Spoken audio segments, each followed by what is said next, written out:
1061. Consider the apparatus shown in the following drawing. When the valve between the two containers is opened and the gases are allowed to mix, how does the volume occupied by N2 change? What is the partial pressure of N2 after mixing? So remember that a gas fills the space of its container. So when you open this valve right here, the gas from here will flow into here, and the gas from here will flow into here, and they will both completely occupy this entire apparatus. And so you can think of this as in initial and final conditional problems, where you have pressure, volume, and temperature. And since the temperature is 25 degrees Celsius for both of them, that's not going to change. But the only thing that's going to change here are the pressure and the volume, since the number of moles of gas don't change. So the initial pressure of the N2 gas is 1 atmosphere. The final pressure of the N2 gas is unknown. The initial volume of the N2 gas is 2 liters, and the final volume is this entire apparatus, so 2 plus 3 or 5 liters. So what happens to the pressure when the volume increases? So remember, if the volume goes up, that means the pressure goes down. So we should assume that the pressure is going to go down in that. This is for nitrogen. Now let's do it for the pressure of oxygen. And so here's our initial conditions and our final conditions for that.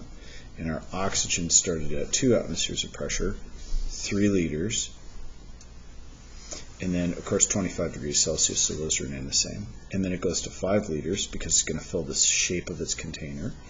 And then the initial pressure goes from 2 to, we don't know. But once again, the volume goes up, so that means the pressure is going to go down. And so if we look at this problem as a whole, we can answer a lot of these questions just by these 2 initial final conditions organizational tables right here. And it says, first of all, how does the volume occupied by N2 change? Well, the volume goes from 2 to 5 liters. And then what is the partial pressure of N2 after mixing? So this could answer that.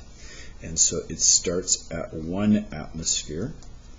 And then since the volume goes up, we know that the pressure has to go down. So multiply it by a ratio of volumes here to make it get smaller. And your choices are 2/5 or 5/2. Which ratio right here would make it get smaller? Obviously 2/5.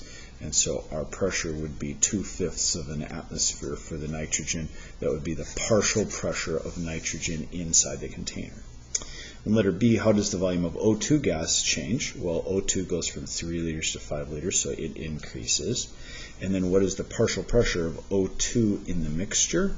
Well, we can use this initial final conditions organizational table here to answer that. It starts at 2 atmospheres right here. And then the volume, of course, goes up, so that means the pressure's got to go down, so multiplied by a ratio to make it get smaller, so it'd either be 3/5 or 5/3. Which fraction right there would make it get smaller? Obviously the 3/5 would make it get smaller. So 2 times 3 is 6, so it would be 6/5 atmospheres for a partial pressure of oxygen. And then it says, what is the total pressure of the container after the gases mix? So after the gases mix, your pressure total inside of your container would be the pressure of the nitrogen gas after they mixed, and the partial pressure of the oxygen gas after they mixed. And so you'd add those 2 together.